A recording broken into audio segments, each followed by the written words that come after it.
Supreme court के फैसले के बाद बिहार में बहाल टीआरई 1 और टीआरई 2 शिक्षकों की नौकरी पर हो सकता है खतरा।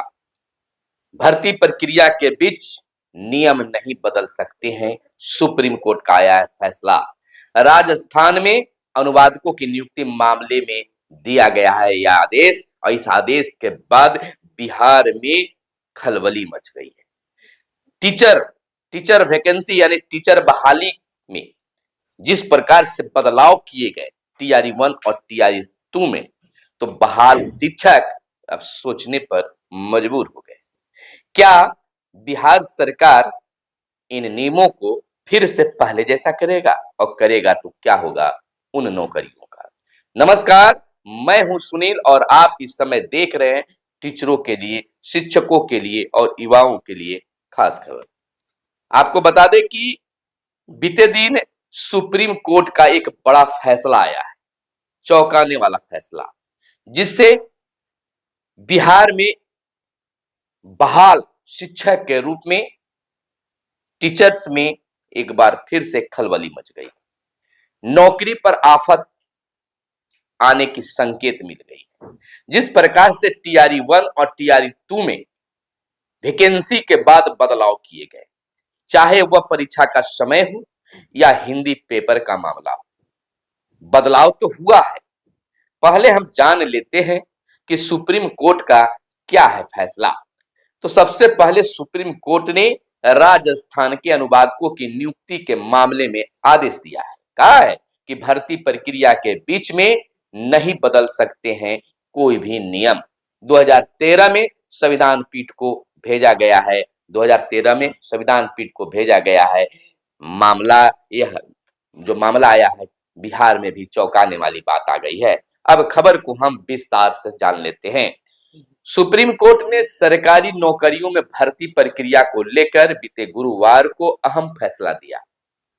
इसके तहत भर्ती प्रक्रिया शुरू होने के बाद नियुक्ति के नियमों और अहर्ता के शर्तों के बीच तब तक बदलाव नहीं किया जा सकता है जब तक कि नियम उनकी अनुमति न दे। तो यह बड़ी बात सुप्रीम कोर्ट ने कह दी है। आपको बता दें कि मुख्य न्यायाधीश डीवाई चंद्रचूड़, न्यायमूर्ति हर्षिकेश राय, पीएस नरसिम्हा, पंकज मित्तल और मनोज मिश्रा की संविधान पीठ ने यह फैसला सुनाया।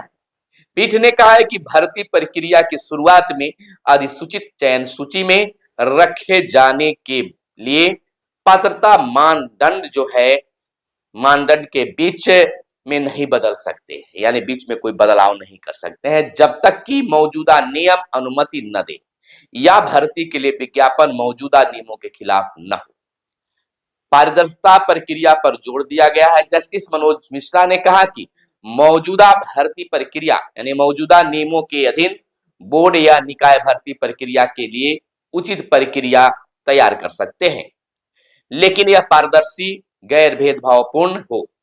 उन्होंने कहा है कि मौजूदा नियमों, नियुक्ति प्रक्रिया और अहर्ता के मानदंडों के संदर्भ में भर्ती जो निकायों पर बाध्यकारी हैं, जहां नियम मौजूद नहीं है वहां प्रशासनिक निर्देश इस अंतराल को भर सकते हैं।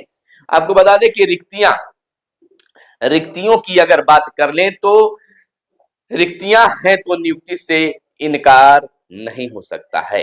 पीठ ने कहा है कि यह सही है कि चयन सूची में स्थान पाने वाले से नियुक्ति का अपरिहार्य अधिकार नहीं मिलता और राज्य या भर्ती निकाय समुचित कारणों से रिक्तियों को न भरने का विकल्प चुन सकते हैं।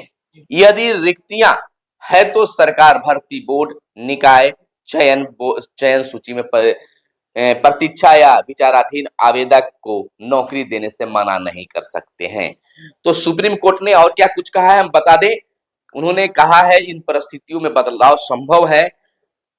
भर्ती प्रक्रिया शुरू होने के बाद शर्तों, पात्रता मानदंडों में बदलाव तभी संभव है जब मौजूदा नियम इनकी अनुमति देता हो या नियुक्ति के लिए विज्ञापन नियमों के खिलाफ।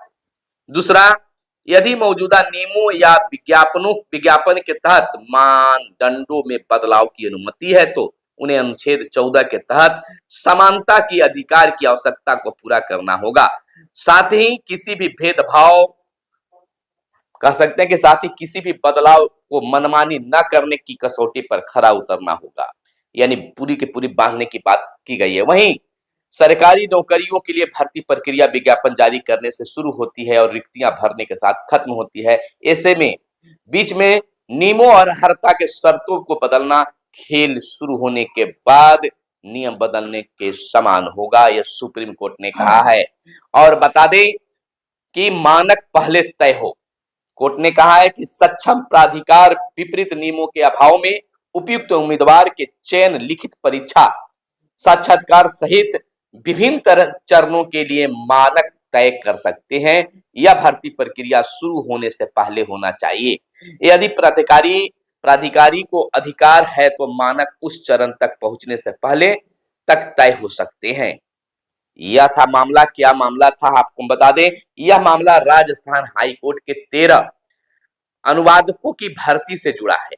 विज्ञापन के बाद 21 आवेदक लिखित परीक्षा और साक्षात्कार में शामिल हुए, लेकिन नियुक्ति सिर्फ 3 की हुई।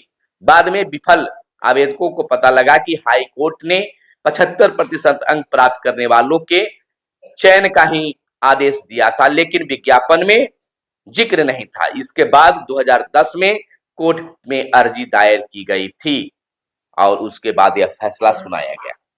कहीं न कहीं बिहार में भी कई तरह के बहालियों में बाद में बदलाव किया गया है। जैसे शिक्षा विभाग की अगर बात कर लें, शिक्षक वैकेंसी की बात कर लें, शिक्षक बहाली की बात कर लें, तो TRE 1 और TRE 2 में भी कई बदलाव किए गए, जिससे शिक्षक अभ्यर्थी आहत हुए हैं। उनका भी कोर्ट में केस चल रहा है। तो क्या उस आधार पर पटना हाई कोर्ट उन बदलावों में किए गए पर विभाग को या फिर BPSC बोर्ड को फटकार लगाएगी और पुनः इसे देखने के लिए कहेगी? अगर ऐसा होता है तो कई बहाल शिक्षक इस प्रक्रिया से बाहर हो सकते हैं। शिक्षक बनने के बाद में भी उनकी नौकरी पर खतरा हो सकता है।